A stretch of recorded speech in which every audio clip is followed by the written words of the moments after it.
স্বাগত নিউজ 24 সংবাদে আপনাদের সাথে আছি আমরা দুজন, আমি সোহাগ বক্স এবং আমি সঞ্জিদা ইসলাম। দর্শক দেখছিলেন বিআরবি কেবল সংবাদ শিরোনাম। এবার বিস্তারিত। নির্বাচন বিমুখ দলগুলো ইচ্ছাকৃতভাবে অস্থির অবস্থা সৃষ্টি করছে বলে অভিযোগ করেছেন বিএনপি মহাসচিব মির্জা ফখরুল ইসলাম আলমগীর। সোমবার ঠাকুরগাঁওয়ে মত বিনিময় সভায় বক্তব্য রাখেন তিনি। এ সময় অন্তর্বর্তী সরকারকে দ্রুত নির্বাচনের তফসিল ঘোষণা করার আহ্বান জানান মির্জা ফখরুল। নির্বাচন সামনে রেখে গণসংযোগের অংশ হিসেবে সোমবার ঠাকুরগাঁও মুক্তিযোদ্ধা ও তাদের সন্তানদের সাথে মত বিনিময় করেন বিএনপি মহাসচিব মির্জা ফখরুল ইসলাম আলমগীর। বলেন, একটি গোষ্ঠী বলার চেষ্টা করছে ২৪-এর আন্দোলনেই সব হয়েছে, ভুল ব্যাখ্যা দিয়ে ৭১কে ভুলিয়ে দেওয়ার অপচেষ্টা করছে বাংলাদেশ বিরোধী শক্তি। একটি মহল যারা ১৯৭১ সালে পাকিস্তান হানাদার বাহিনীর সঙ্গে যোগ সাজস করে এই দেশের মুক্তিযোদ্ধাদের হত্যা করেছিল, তার পরিবারদের হত্যা করেছিল, তাদের মেয়েদেরকে তুলে দিয়েছিল খান বাহিনীর হাতে, তাদের সঙ্গে এই দেশের মানুষ আপোষ করতে পারে? এরা আজকে দেশটাকে গিলে খাওয়ার চেষ্টা করছে, গ্রাস করার চেষ্টা করতেছে। আমাদের ধর্মপ্রাণ মুসলমান ভাইদের ধর্মীয় অনুভূতিকে বিক্রি করে তারা ওই কাজগুলো করতে চাচ্ছে। আমরা সেটা হতে দিতে পারি না। মির্জা ফখরুল বলেন, নানা ইস্যু তৈরি করে জাতীয় নির্বাচনকে পিছিয়ে দেওয়ার চক্রান্ত চলছে। বলেন, সঠিক সময়ে নির্বাচন না হলে দেশের বড় ক্ষতি হয়ে যাবে। আজকে যে চক্রান্ত ষড়যন্ত্র চলছে নির্বাচনকে বানচাল করে দেওয়ার, নির্বাচনকে পিছিয়ে দেওয়ার, সেই নির্বাচনকে পিছিয়ে দেওয়া মানে আমাদের সর্বনাশ হওয়া, এই দেশের সর্বনাশ হওয়া। কারণ এখন একটা নির্বাচিত সরকার খুব দরকার।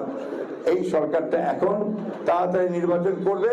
আমরা চাই যে অন্তর্বর্তীকালীন সরকার অতি দ্রুত আর কোনো কাল বিলম্ব না করে নির্বাচন তফসিল ঘোষণার ব্যবস্থা করবেন, দেশে একটা নির্বাচিত সরকার প্রতিষ্ঠা করবেন। এদিকে গুলশানে বিএনপি চেয়ারপারসনের কার্যালয়ে জাসাসের এক অনুষ্ঠানে কথা বলেন বিএনপির স্থায়ী কমিটির সদস্য ডক্টর আব্দুল মঈন খান। বলেন, সবার সম্মিলিত প্রচেষ্টায় ২৪-এর গণ অভ্যুত্থান হয়েছে, এর কৃতিত্ব কারো একার নয়। দীর্ঘ ১৬ বছর বাংলাদেশের মানুষের যে বঞ্চনা, বাংলাদেশের মানুষের যে অধিকার যেটা লঙ্ঘিত হয়েছিল, গুম হয়েছিল, খুন হয়েছিল, জুলুম হয়েছিল, মিথ্যা মামলা, হামলা হয়েছিল, বিএনপির কর্মীরা ঘরে থাকতে পারেনি, গ্রামে গঞ্জে তারা ধান খেতে গিয়ে তাতে ঢুকেছে, এমন পরিস্থিতি গিয়েছে। অর্থনীতির পাশাপাশি সাংস্কৃতিক মুক্তি ছাড়া কোনো জাতি এগিয়ে যেতে পারে না বলেও মন্তব্য করেন ডক্টর মঈন খান। তিনি অবশ্যম্ভাবী। সাইফুল ইসলাম, নিউজ 24, ঢাকা। ঢাকায় বসে রাস্তা দখল করে দাবি বাস্তবায়ন না করে জনগণের ম্যান্ডেট নিয়ে সংসদে এসে দাবি উত্থাপনের আহ্বান জানিয়েছেন বিএনপির স্থায়ী কমিটির সদস্য আমির খসরু মাহমুদ চৌধুরী। বলেন, জনগণের রায় ছাড়া অন্তর্বর্তী সরকার বা কোনো রাজনৈতিক দলই কোনো সিদ্ধান্ত নিতে পারে না। সোমবার ইনস্টিটিউশন অব ডিপ্লোমা ইঞ্জিনিয়ার্স বাংলাদেশের ৫৫তম প্রতিষ্ঠাবার্ষিকী উপলক্ষে আয়োজিত অনুষ্ঠানে তিনি এসব কথা বলেন। আমির খসরু জানান, শেখ হাসিনার মতো মেগা প্রজেক্ট নয়, বরং বিএনপির বিনিয়োগ হবে দেশের মানুষের কর্মসংস্থান নিশ্চিতে।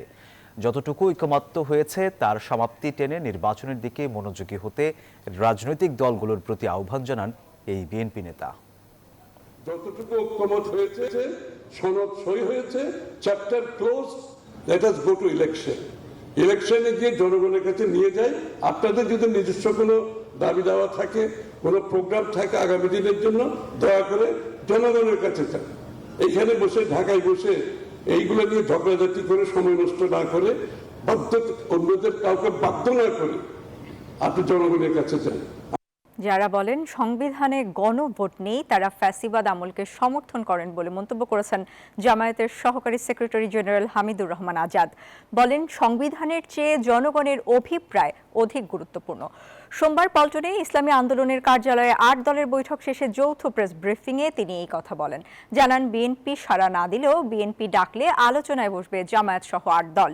আলোচনায় সমাধান না হলে আন্দোলন চালিয়ে যাওয়ার হুঁশিয়ারি দেন তিনি। জুলাই সনদ বাস্তবায়ন, গণভোট ও পিআর পদ্ধতিতে নির্বাচন সহ ৫ দাবিতে আগামীকাল রাজধানীর পল্টনে সমাবেশ করবে দলগুলো। কারো যদি স্বচ্ছ পরিচ্ছন্ন রাজধানীর সমাবেশ দিয়েই যদি সরকার মেসেজ নিতে পারে, দেশবাসীকে বোঝাতে পারে, বুঝতেও পারে, তাহলে আমরা মনে করি এই সমাবেশেই একটা বড় ধরনের মতামত উঠে আসবে, জাতির উদ্দেশ্যে একটা নির্দেশনা এখানে তৈরি হতে পারবে, জনমত তৈরি হতে পারবে। এতে করে আমরা আশা করব সরকার আমাদের যে 5 দফা দাবি সেটা মেনে নেবে। জুলাই সনদ বাস্তবায়ন ইস্যুতে বিরোধের কারণে নির্বাচন পেছালে তার দায় নিতে হবে বড় দুই দলকেই, এমন মন্তব্য করেছেন এনসিপির মুখ্য সমন্বয়ক নাসির উদ্দিন পাটোয়ারি। সোমবার বাংলা মোটরে এনসিপির কেন্দ্রীয় কার্যালয়ে এক অনুষ্ঠানে এই কথা বলেন তিনি। যদি রিফর্ম না হয়, জুলাই সনদ বাস্তবায়ন না হয়, জুলাই সনদের আইনি ভিত্তি না হয়, তাহলে কিন্তু ইলেকশন যদি পিছিয়ে যায়, আপনারা দুই দল ইতিহাসে ইলেকশন পিছানোর জন্য দায়ী থাকবেন।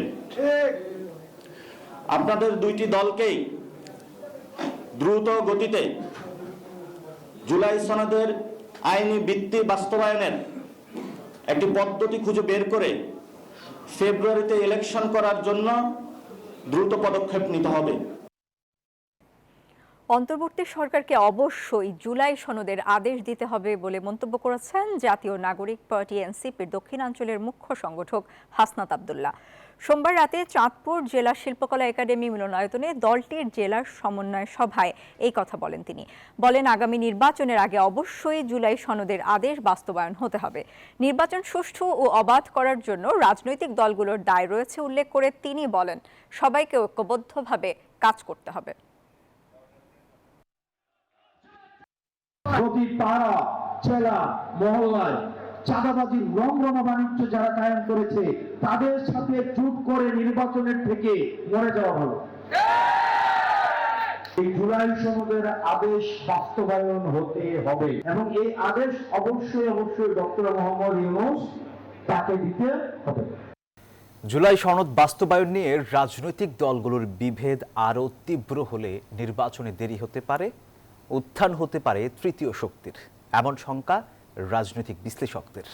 তারা বলছেন, দেশ ও জাতির বৃহত্তর কল্যাণেই দলগুলোকে চলমান সংকটের যৌক্তিক সমাধান করতে হবে। অন্যথায় অস্থির সময়ের সুযোগে রাজনীতির নিয়ন্ত্রক হয়ে উঠবে অনির্বাচিত কোনো শক্তি। বিস্তারিত মাসুদা লাবনীর প্রতিবেদনে। নানা ইস্যুতে প্রধান রাজনৈতিক দলগুলোর মধ্যে ঐক্যের বদলে অনৈক্য সৃষ্টি হয়েছে। ফলে জটিল হচ্ছে রাজনৈতিক পরিস্থিতি। জনমনে বাড়ছে শঙ্কা, কিভাবে রাজনৈতিক সংকটের সমাধান হবে কিংবা কিভাবে হবে জাতীয় ঐক্য। কোনো সদুত্তর নেই এসব প্রশ্নের। জাতীয় ঐক্যমত্য কমিশনের সাথে একের পর এক বৈঠক হয়েছে, কিন্তু সাধারণ মানুষ মনে করে তাতে কাজের কাজ হয়নি খুব একটা। এত কিছুর পরও জুলাই সনদ বাস্তবায়নের আদেশ জারি, গণভোটের সময় নির্ধারণ ও সংস্কার প্রস্তাবে নোট অব ডিসেন্ট ইস্যুতে বিভক্ত আরও তীব্র হয়েছে। এসব বিষয়ে ঐক্যমত্য প্রতিষ্ঠায় 7 দিনের সময় দেয় অন্তর্বর্তী সরকার। সম্ভব হলে আগামী 1 সপ্তাহের মধ্যে সরকারকে ঐক্যবদ্ধ দিক নির্দেশনা প্রদান করার আহ্বান জানানো হয়। নির্ধারিত সময়ে সমঝোতা তো দূরের কথা, উল্টো বিএনপি ও জামায়াতের মধ্যে বিরোধ বেড়েছে। দুই দলই গণভোটের পক্ষে, তবে একই দিনে গণভোট ও সংসদ নির্বাচন চায় বিএনপি। পাশাপাশি তাদের দেয়া নোট অব ডিসেন্ট উল্লেখ থাকতে হবে গণভোটের প্রস্তাবে। অন্যদিকে জাতীয় নির্বাচনের আগে গণভোট চায় জামায়াত। তাদের দাবি, ভোটের প্রস্তাবে কোনো দলের নোট অব ডিসেন্ট থাকতে পারবে না। এনসিপি নোট অব ডিসেন্ট না থাকার পক্ষে থাকলেও অনড় ভোটের আগে জুলাই সনদ বাস্তবায়নের দাবিতে। এই রাজনৈতিক বিশ্লেষক বলছেন, আইনিভাবে জুলাই সনদ বাস্তবায়ন করতে পারবে না অন্তর্বর্তী সরকার।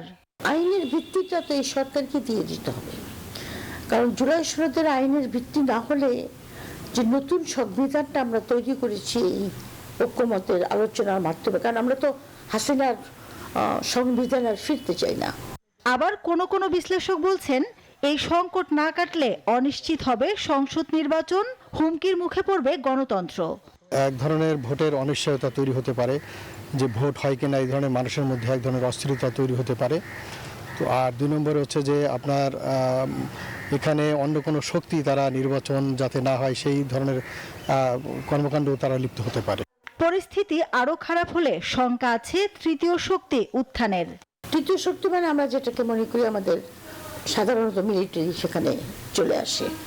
তবে বাংলাদেশের মিলিটারি আমার মনে হয় না ক্ষমতা নিতে চায়। তবে যদি বাংলাদেশের অবস্থা এরকম হয় যে একেবারে অরাজকতা, চরম অরাজকতা, মানে কিছু অনার কিচ্ছু নাই, লুটপাট, তখন হয়তো আমি বাধ্য হই।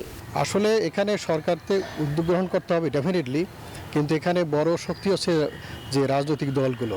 বলেন দেশ ও জাতির বৃহত্তর স্বার্থেই রাজনৈতিক দলগুলোকে সংকটের যৌক্তিক সমাধান করতে হবে, অন্যথায় গুনতে হবে চড়া মূল্য।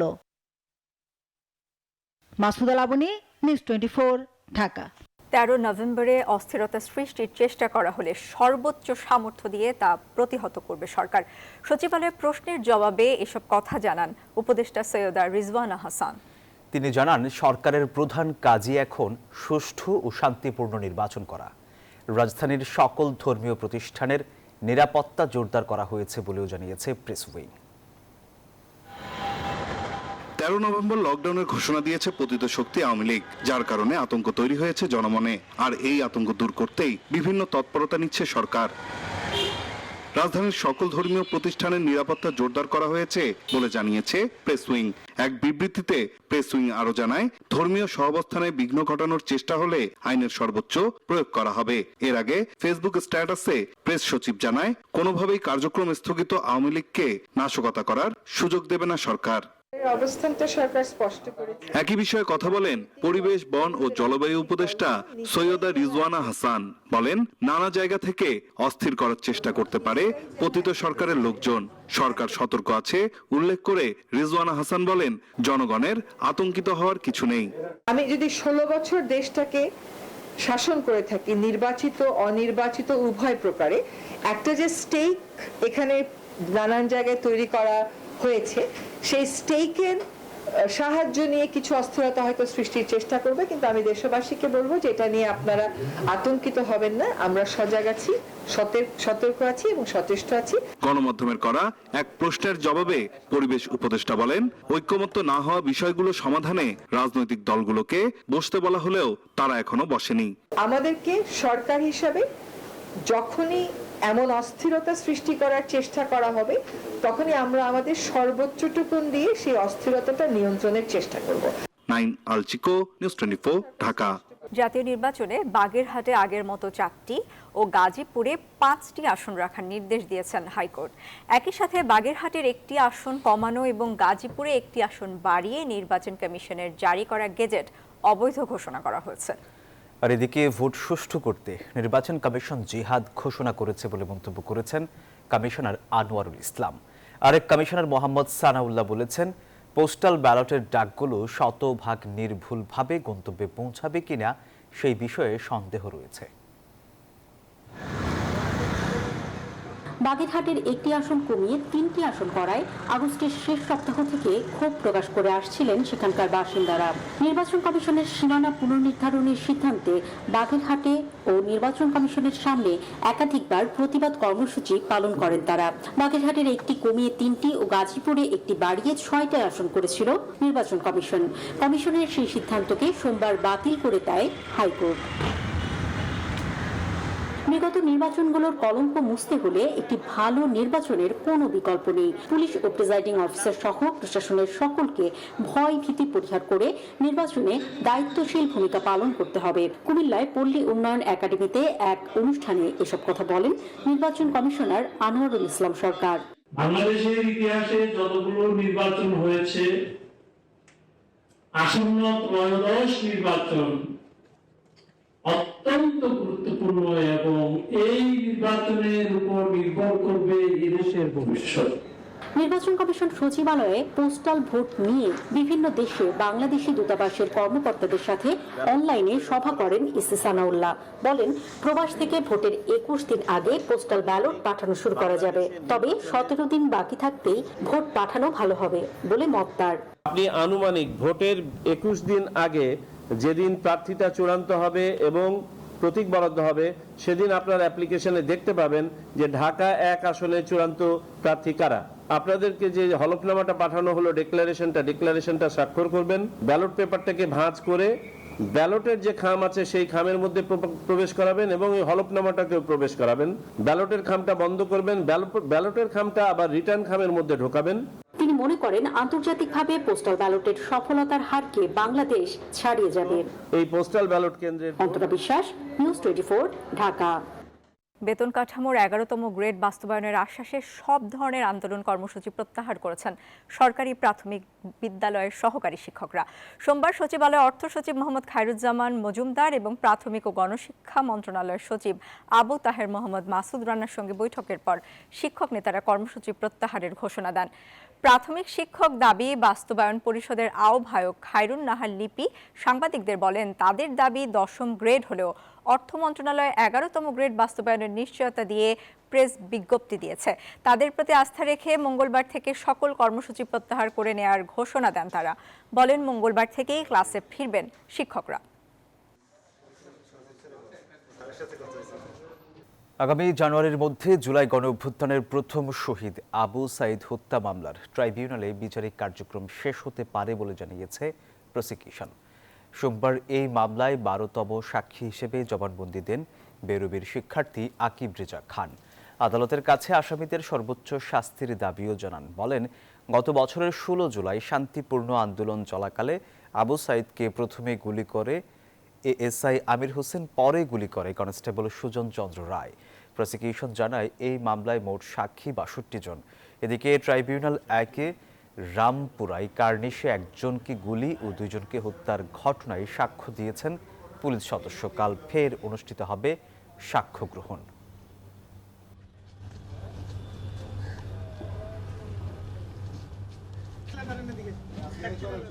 আসন্ন বাংলাদেশ ভারত ফুটবল ম্যাচে লোটো বাংলাদেশ যুক্ত হয়েছে অফিসিয়াল ফুটওয়্যার পার্টনার হিসেবে।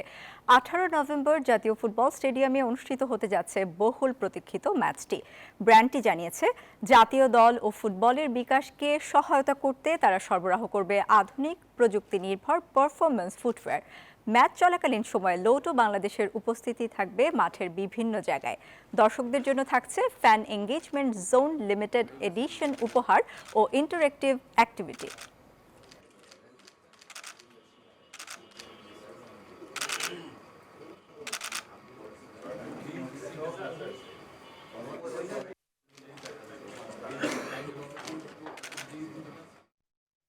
আর এই ছিল নিউজ 24 সংবাদে সাথে থাকায় ধন্যবাদ সবাইকে।